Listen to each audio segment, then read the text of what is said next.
Howdy folks, I'm Meet the Name, and if you haven't heard the news, or if you just don't care about video games in general, the long-awaited Suicide Squad Kills the Justice League game is releasing February 2nd, 2024, and seeing as to how it's been around 8 years since the last installment in the Arkham franchise, this is kind of a big deal for someone like me who enjoys the games.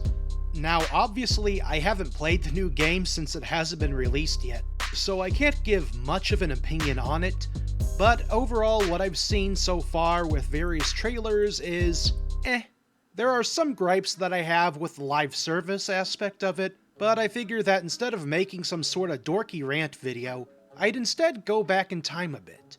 After all, it's been a while since I've played anything Arkham related, and I gotta brush up on my lore. In December of 2004, a duo named Jamie Walker and Sefton Hill would form together to create a game studio called Rocksteady. The formation of this London-based studio would be partially financed by Eidos Interactive. The first game created by Rocksteady was called Urban Chaos Riot Response, which was released in 2006. It was released to average reviews and doesn't seem very memorable. I'll have to try it myself sometime just to see how it really plays.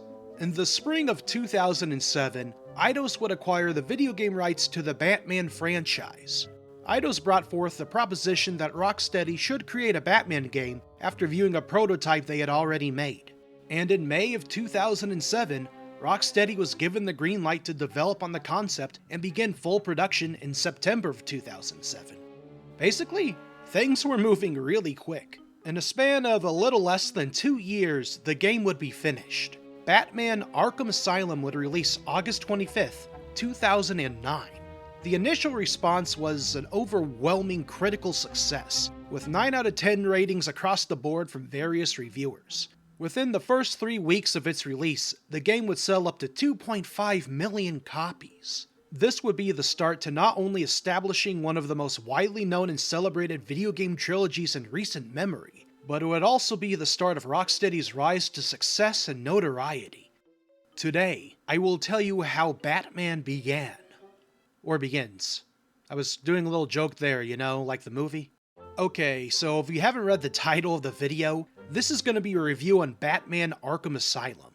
Or in particular, it's the Batman Return to Arkham version that was released in 2016 and has been remastered for modern consoles. I think the biggest aesthetic differences between it and the original is that there's more rain and everyone has pores. I don't want to stare at those for too long, they creep me out.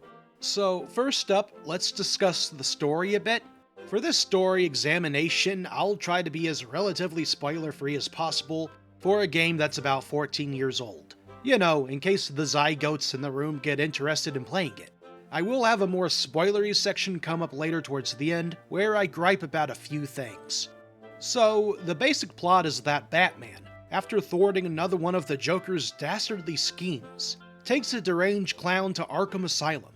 The asylum, which is located on an island in the middle of Gotham Bay, acts as both a rehabilitation facility and as a prison for some of the most dangerous supercriminals that the city of Gotham has ever known. When Batman arrives at Arkham, it doesn't take long for the Joker to get loose and start causing chaos. Soon, the Joker frees more inmates, who then take control of the asylum. Here it becomes apparent that this was the plan all along. Joker wanted to get caught, and he wanted to take over Arkham Asylum. But the big questions are, why does he want to take over Arkham Asylum? And can the Batman stop him? It's up to the Batman to figure that out. And by that I mean you. You know, since you play as Batman, so you gotta figure it out. I figured that was pretty apparent. As you can see, it isn't necessarily a complicated premise, especially if you play through the introduction, which doesn't take too long to get into the action. While developers of the game wanted to incorporate many aspects of the Batman's world and mythos, they were also well aware to condense things so that they could fit within the game's mechanics. Because as cool as the story is, sometimes you just want to get to the punching. To assist with writing the narrative and making sure Batman and his rogues gallery could suitably adapt to the video game genre, Rocksteady enlisted the help of a writer named Paul Dini to create the narrative for the game. If you're a fan of Warner Bros. Animation, so not Zaslav, You may recognize Denny as having written for Batman the Animated Series, Superman the Animated Series, Batman Beyond, and just a whole lot more stuff. Chances are, if it's a DC cartoon you grew up with, he probably helped write it. Oh, and he also wrote some comics too. Basically, the dude makes good stuff. But it should also be noted that besides Denny's work, Grant Morrison's graphic novel, Arkham Asylum, A Serious House on Serious Earth, had also helped shape the atmosphere of the game, giving it a dark, grungy feeling that contrasts with some of the more cartoony elements that are present. So with all that introduced, let's talk about the voice acting and characters for a little bit. If you're a fan of Batman the Animated Series, you may recognize some of the voices that are in the game.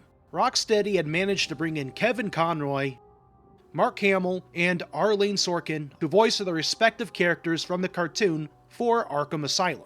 And can I just say that they absolutely crushed it at these roles? It was like having a cast reunion. Mark Hamill's take on the Joker is the highlight of the game for me, and also for just about everyone else as well. He's dark, maniacal, and just one of the most evil incarnations of the character to date, and Hamill goes ham, get it, with the role. In contrast, we have Kevin Conroy's performance as Batman. His voice has a deep, commanding presence that captivates your attention. But at the same time, he speaks considerably less than his jester counterparts. In fact, at times he feels more like a vehicle to help us navigate through the asylum, as opposed to an actual character. He still has some agency, but he's incredibly blunt to the point that he takes a backseat compared to the other characters in his own game. And that isn't necessarily a bad thing. I think part of the fun of Batman is his rogues gallery. You call yourself a Batman fan? He would never kill anybody. Seriously, ask yourself, what would Batman do? I have a confession, Hank.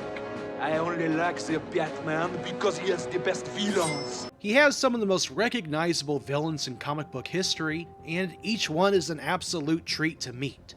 The villains are presented in a way that doesn't feel forced or shoehorned in either. It makes sense to encounter them in Arkham Asylum, because that's where they go when Batman stops them.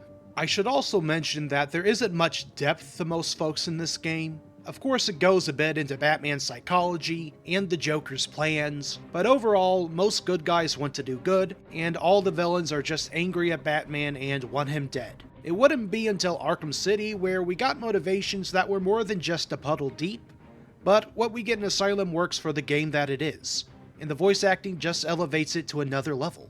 And remember, if you somehow get lost on who's who and who wants what and who, there's a neat tab that fills out over time, showing all of the characters both seen and mentioned in the game. They also have nifty dates that show when they were first introduced.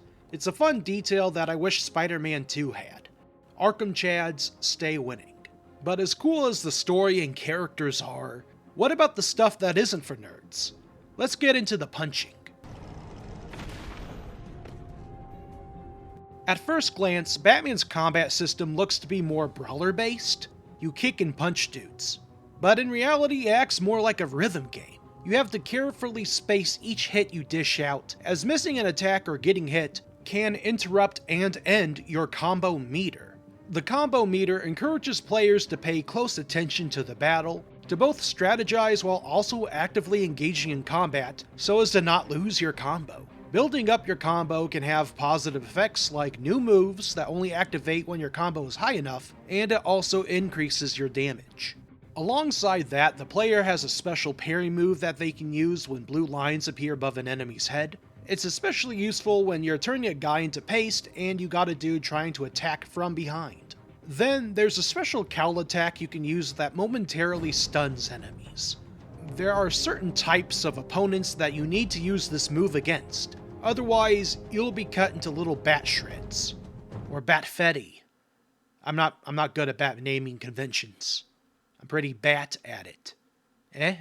And for when you got a ranged enemy, use the handy dandy batarang. It's good for interrupting attacks and surprise attacking dudes around corners. As the game progresses, the enemies adapt more and more to you and the various tactics you employ. It starts simple and then ramps up as the chaos escalates. I'd say the combat itself is one of the most unique aspects of this game, and it has gone on to inspire other games like Shadow of War and Mad Max's systems. which were both published by Warner Brothers. Man, they must really like that system over there. Now, I'll also say that for as unique as the combat is, it's also my least favorite part of the gameplay, but please note that just because it's my least favorite part, that doesn't mean I hate it. It's more like it just wasn't my kind of system. If you watch closely, you'll see that I suck at it, and yet through brute force and some health upgrades, I can easily get through the vast majority of the game.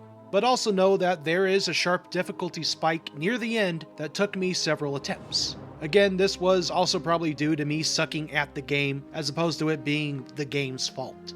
Another aspect that I struggled with was the camera itself. At times it felt like it was fighting me, and other times it felt like it refused to turn fast enough. Finally, I wish there was animation canceling in the game. Some attacks have a decent amount of wind-up before they hit an enemy, and doing them means you will have to commit to them. This usually means that when I'm trying to cave in some guy's skull non-lethally, his buddy shows up from behind and fills me with lead, be it from a pipe or from a gun. Again, I probably deserved it for not anticipating it, but I still wish there was a better way to counteract it besides just clairvoyance. But you know what I really did enjoy? The stealth components of the game. There are some neat enemy encounters that encourage you to be sneaky, and it's a ton of fun.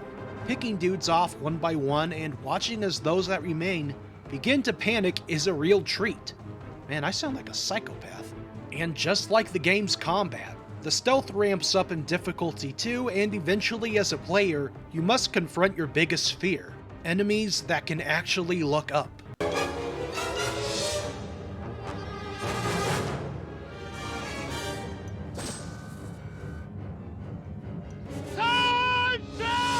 It's just really nice to see that the game remembers that Batman invented his persona to not just stop villains, but terrify them as well. People sometimes forget that part of the character. I just wish the inverted takedown wasn't so specific to pull off. It's a really fun move that I can't get enough of. But you should know that for some encounters, you will need to take your time. Trying to rush into things like I did in the game will prove to be frustrating during later fights. You'll need to think about your positioning carefully when it comes to enemies with guns as well. Some of them are more perceptive than I was expecting. I'd recommend getting comfortable with detective vision, because you'll have it on for a good chunk of the game. But maybe there's other things that can help. Well, perhaps your gear and traversal abilities could be of assistance. Unlike in Arkham City or Knight, this game is pretty limited in where you can go and how you can go there. A lot of the ways you can explore the map are unlocked based upon gear that you find throughout the story. My personal favorite item is the explosive gel. You're yapping, I can take. So the great detective has solved a mere 10% of my challenges. Are you ready to give up yet?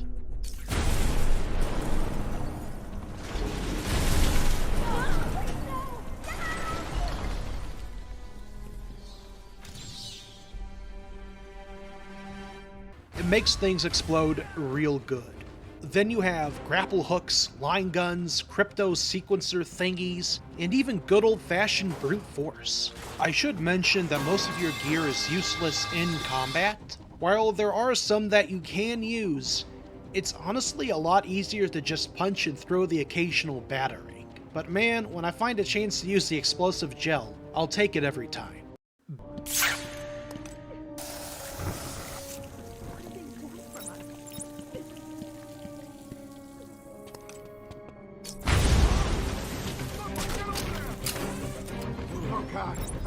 Back to traversal. For basic moves, you got just a normal jump that activates when near ledges, you got shimmying, and you got a glide move that isn't really used much given the overall lack of verticality in this game.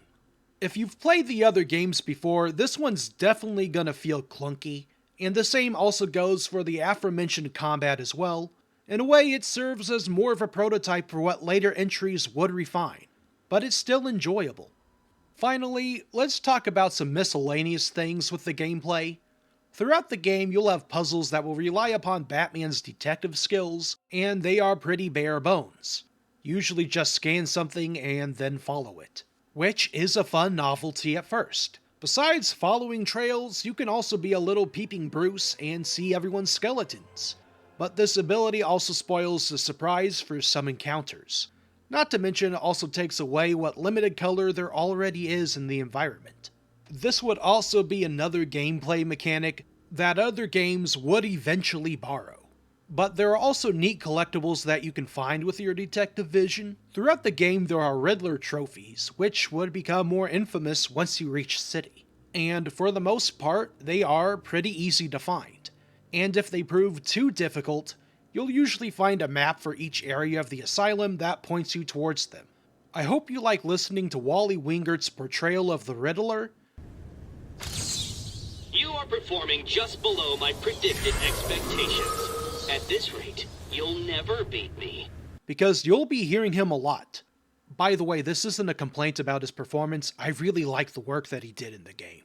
Some of these Riddler activities also come in the form of fun visual scavenger hunts, where you look for giant question marks, or seek out fun Easter eggs in the environment. If you are a big fan of Batman lore, it's definitely worth doing. There's also strange stone slabs that are scattered across Arkham Asylum that tell you the story of the Spirit of Arkham, who is an enigmatic figure that you must assemble the clues to figure out the identity of. Alongside that, there are also audio tapes of various prisoner interviews in case you haven't gotten enough of your favorite baddies. The Jokers are especially neat for filling in some more details of the story, but it should also be noted that you don't need any of these collectibles to understand the story. They just help flesh it out more. But what you do need these collectibles for are XP, or experience points if for some reason you've never heard that abbreviation before. XP can be earned from both combat and accomplishing story events as well. You'll eventually level up and acquire a skill point, which can be used for various upgrades and abilities. I would suggest maxing out your health as soon as possible. Some fights get rough. Some collectibles will also help unlock challenge maps and character trophies in the game. Challenge maps are specialized scenarios that you can play that will test your combat and stealth capabilities. In the Return to Arkham Asylum version, all of the DLC maps are included from the original release. That means that the PlayStation 3 exclusive challenge maps, where you get to play as the Joker, can now be accessed on consoles other than PlayStation. Although I am playing my version on the PS5, so it's kinda like nothing even changed. Moving on, what's the point in having all these mechanics if you don't have a fun playground to use them in? The Asylum itself is as much of a character as the actual characters in the game are. The ancient property is crumbling around Batman as he navigates its twisting hallways and dark passages. The game has been described by some as resembling a Metroidvania. This is a phrase that's meant to tell us that there is an emphasis on maze-like level design with tight spaces and corridors scattered throughout the map. What I consider to be the most important aspect of a Metroidvania is the use of tools to unlock and gain access to new areas. And I would say that yes, Arkham Asylum would fit this bill. While Arkham Asylum may not seem like it, it actually has a lot of different environments or dungeons for you to explore. You have a modern facility that gives way to ancient stone architecture that indicates that the asylum is much older than it appears to be. There's a botanical garden with steep drops and hidden passages. An eerie old mansion sits with secrets that reveal far more sinister implications. And for you sewer lovers, Arkham Asylum has you covered. Just be aware that you'll spend a lot of time rummaging around in air ducts. I guess you don't need a doctorate in theoretical physics to do that after all. It really is a great blend of cartoony tech with blue laser gates, mixed with realistic looking stone architecture. There's also a concerning amount of miscellaneous skulls lying around. Someone should really clean those up. Now, Arkham Asylum's art direction lends itself well towards grays and browns, with specks of green peeking in here and there. It can get a bit samey after a while, as you'll soon realize that the most colorful thing in the game is the Joker's suit. In fact, the character designs themselves are some of the most iconic I've ever seen in gaming. I would consider many of the designs in this game to be the definitive versions of these characters in general. But that's probably just my bias getting in the way. For instance, everyone has a favorite Joker, be it Heath Ledger, Jack Nicholson, Joaquin Phoenix. You know, it's strange that we didn't get a new Joker in 2016. Anyways, we all have a favorite, and for me, it's Arkham Asylum's take on the character. And this is in part because of his design. Like everyone else in the game, there is some slight uncanniness to his appearance. He looks human, but he's also cartoony enough to remind you that the game he's in is based on the comic books. That goes for everyone, really. Just look at Killer Croc or Warden Sharp and you'll see what I mean. Heck, just look at Batman and his hyper-realistic BSLs. Look at his stubby arms, and also look at the detailed mesh of his suit. It's like Rocksteady wasn't sure if they wanted to go all in on gritty realism, or wanted to instead go with being more cartoony, so they went with a mix of both. I'm sure part of this is also due to the Return to Arkham version I'm playing, which again covered everything in pores and Vaseline. Or maybe that's just the default Unreal lighting engine. Now, I'll be honest, I think it's this look that helps make the game so unique. And it's a shame that City and Night dropped these cartoony aspects in favor of more realism.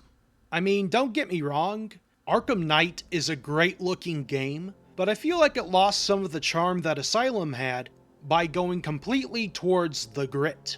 But I'm not here to compare games. Not yet. Let's move on. Now, for something really groovy, the score. For this game, the composers were Nick Arundel and Ron Fish, and the music they have made is really impeccable. There's a lot of fun orchestral flair to the soundtrack that provides a haunting sense of dread that fits the Asylum perfectly. Some songs are upbeat and action-filled, indicating that now it's time to kick some butt, while others suggest terror or dark fear. After all, Arkham Asylum is a serious house on serious earth, even if a clown is running it. Okay, now I want to talk about a few things in this game that I have some stronger thoughts on, which means I'm going to talk about a few spoilerinos here real quick. If you don't want those, skip to here. I'm sure if there's one thing for certain that people have heard about Arkham Asylum, it would be the boss fights. For a game full of strange, dangerous villains, the vast majority of fights are just titans. Bane, reskin Titan. Joker, reskin Titan. And then you get dual Titan fights, which happen twice, and are both kinda just annoying to fight with how clunky the combat controls can be, especially with that darn camera.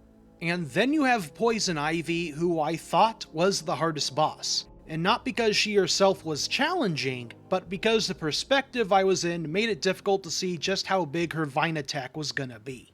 Now, I would say that Killer Croc and Scarecrow, if you were of course to count them as bosses, were probably my favorite fights, so to speak. Sure, you weren't actively mashing the square button during them, but they at least relied upon something more than just a reskinned enemy type or spongy health bars. I mean, yeah, Scarecrow and Croc also both overstayed their welcomes by a bit, but I can genuinely say that they also had some of the scariest moments in the game. And that makes them 10 times more memorable to me than just fighting a big monster. Besides that, the story itself was alright. Joker's Titan plot felt like something from the cartoon, and seeing that there was more going on in the background with Warden Sharp as the spirit of Arkham, and the hidden room in the mansion definitely helps you get excited for Arkham City. But other than that, there isn't much else left to say in terms of spoilers. So, overall, would I recommend Arkham Asylum? Yes. I would definitely recommend that you play this one.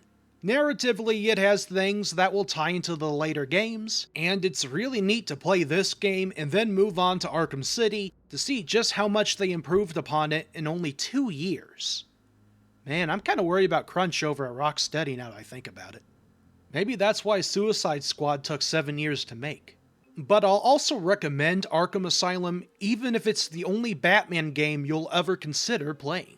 It's a relatively short game compared to the others. The plot is pretty simple, action is direct, stealth is fine for what it is, it has the easiest Riddler trophies and puzzles, and the Asylum is just plain fun to explore. Plus, it's a relatively self-contained experience, so you shouldn't feel like you're missing out on too much if it's the only one that you feel like playing. There isn't a lot to do after you beat the main story, no new Game Plus or anything like that, but there are challenges and extra maps you can play. Those are great if you can't get enough of the gameplay. I would highly recommend waiting to get this game when it's on sale. I say grab the Batman Return to Arkham Asylum bundle, as that also has Arkham City. It usually goes for pretty cheap, and since the holidays are around the corner, I'm sure there will be some good deals on it. Arkham Asylum is an amazing start to Rocksteady's rise to fame. It brought them from a studio that previously only had one release under their belt that I can barely find anything on, to becoming known as the folks that made the definitive Batman video game experience. And Rocksteady was just getting started with Asylum. It's when Arkham City releases that they would officially cement themselves as a must-know studio. But that's a video for later. Now if you excuse me, I have to return to my cell.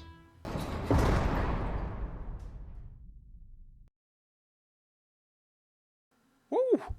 Now that was a workout. It was a seriously massive undertaking for me to make this, as I'm not used to reviewing video games. In fact, I would say that a game review is much more difficult to organize than a film review, given the amount of involvement that is expected of the player when it comes to interacting with this medium. It was still a lot of fun to do though. Also, thank you all so much for 49 subscribers. The response to some of my previous videos has been absolutely breathtaking.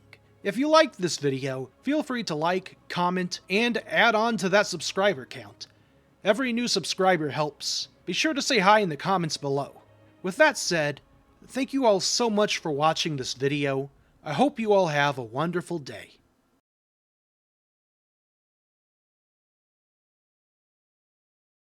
Officer Bowles.